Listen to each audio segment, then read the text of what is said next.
தமிழ்நாடு சட்டப்பேரவை தேர்தல் முடிவுகளில் தனி ஒரு கட்சிக்கு அறுதி பெரும்பான்மையான 118 சட்டமன்ற உறுப்பினர்கள் கிடைக்கவில்லை என்ற நிலையில் யார் மிக அதிகமாக பெற்றிருக்கிறார்களோ, ஆட்சி அமைக்க உரிமை கோருகிறார்களோ அவர்களுக்கு வாய்ப்பளிப்பது என்பதுதான் இந்திய அரசமைப்பு சட்டத்தினுடைய நியதி. இதைத்தான் உறுதி செய்து 1994ஆம் ஆண்டு உச்சநீதிமன்றத்தின் 11 நீதிபதி கொண்ட ஒரு கான்ஸ்டியூஷனல் பெஞ்ச், ஒரு ஆயம், அரசமைப்பு ஆயம், 11 நீதிபதி கொண்ட ஆயம் எஸ்ஆர் பொம்மை வழக்கிலே தீர்ப்பளித்தது.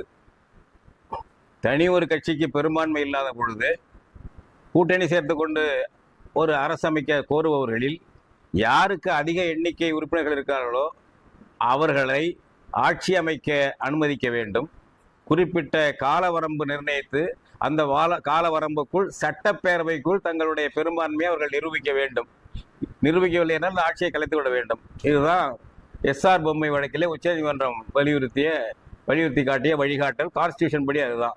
ஆனால் இப்போது வந்திருக்கின்ற பாஜகவினுடைய தற்காலிக ஆளுநர் ராஜேந்திர விஸ்வநாத் அர்லேக்கர் என்பவர், கேரளாவின் ஆளுநர், தற்காலிக பொறுப்பு தமிழ்நாட்டுக்கு வகிக்கிறார்.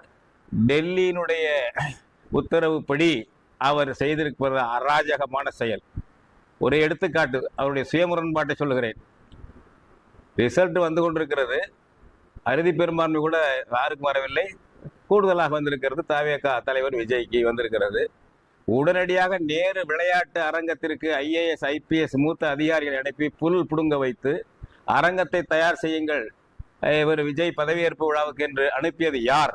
இதே அர்லேக்கர். அவர் தான் அனுப்பினார். அடுத்தது, எண்ணிக்கை முற்று பெறவில்லை ரிசல்ட்டு. உடனடியாக செமி மிலிட்ரி ஃபோர்ஸஸ் அனுப்பி விஜய்க்கு ஒரு முதலமைச்சர் பிள்ளை பாதுகாப்பை கொடுத்தது யார்? இதே அர்லேக்கர். இப்பொழுது எப்படி இதெல்லாம் வாபஸ் வாங்கினாரு? அவர் கோராத நிலையிலே தானே கொடுத்தாரு. ஏனென்றால் பாஜகவுக்கு கை பொம்மையாக இவரை மாற்றிக்கொள்ள நினைத்தார்கள். அவர் இல்லாமல் காங்கிரஸ் வந்து அதில் சேர்ந்துருச்சு. உடனே தீட்டு வந்துருச்சு. அப்போ கான்ஸ்டியூஷன் வந்து அர்லேக்கர் கம்பெனி, அமித்ஷா கம்பெனி வைப்பது எழுதுவது தான் கான்ஸ்டியூஷனா? இந்திய அரசமைப்பு சட்டத்தை துவம்சமாக்கி தூக்கி எறிந்திருக்கிறார்கள். இன்னொன்று மிக முக்கியமானது, தமிழ்நாட்டிலே விஜய்க்கு மாற்றாக என்னை முதல்வராக என்று யாரும் கோரவில்லை. அதிமுக கோரவில்லை, திமுக கோரவில்லை. There is no dispute. There is no rival demands. What is your problem, Mr. Arlekar? உன் பிரச்சனை என்ன? டெல்லிக்கு கையாள் வேலை பார்க்கறதானா? இங்க யாரும் கோர்றாங்களா எனக்கு கூட விஜய் கொடுக்காத, எனக்கு பெரும்பான்மை இருக்குன்னு? அவர் தான் கேட்கிறார். கேட்க நியாயம் இருக்கிறது. 108 தொகுதியில் வெற்றி பெற்றிருக்காரு. எனவே இது முழுக்க ஜனநாயக விரோதமானது மட்டுமல்ல, தமிழ்நாட்டை வந்து கைப்பொம்மை அடமானம் எடுத்துக்கொள்ளக்கூடிய ஒரு செயல். கட்சி வேறுபாடின்றி அனைவரும் இதை கண்டிக்க வேண்டும்.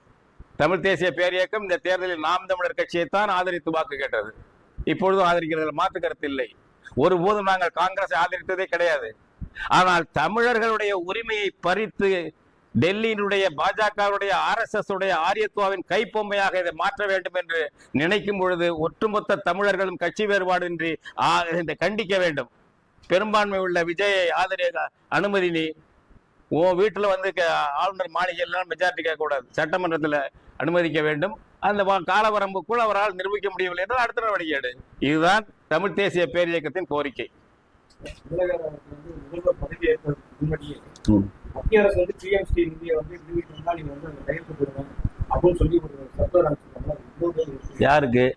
தமிழக அரசு அனுப்பிச்சிருக்காங்க. அமைச்சர்களுக்கு அனுப்பிச்சிருக்காங்க.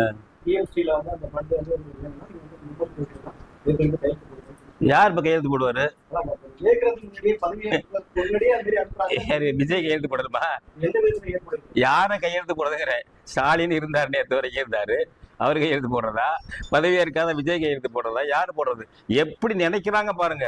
அரசியல் சட்டம்லாம் கிடையாதுங்க பாஜகவுக்கு, RSSக்கு. தான் நினைச்சபடி. இப்ப அடுத்தது இதை வந்து தமிழ்நாட்டை 3ஆ பிரிச்சுட்டு போறான். 3 யூனியன் பிரதேசமா பிரிக்காத திட்டம் அவங்களுக்கு பாஜகவுக்கு. அடுத்து அதை செஞ்சுட்டு போவாங்க. எனவே ஒட்டுமொத்த தமிழர்களும் இதை கண்டன குரல். தமிழர் தாயகத்தை பாதுகாக்கிற குரல் விஜய்க்கு மட்டுமல்ல, தமிழர் தாயகத்தை, தமிழர் தாய்மொழியை, தமிழருடைய ஜனநாயக உரிமையை பாதுகாக்கக்கூடிய ஒரு பிரச்சனை என்ற வகையில் எல்லாரும் குரல் கொடுக்க வேண்டும், கட்சி வேறுபாடின்றி.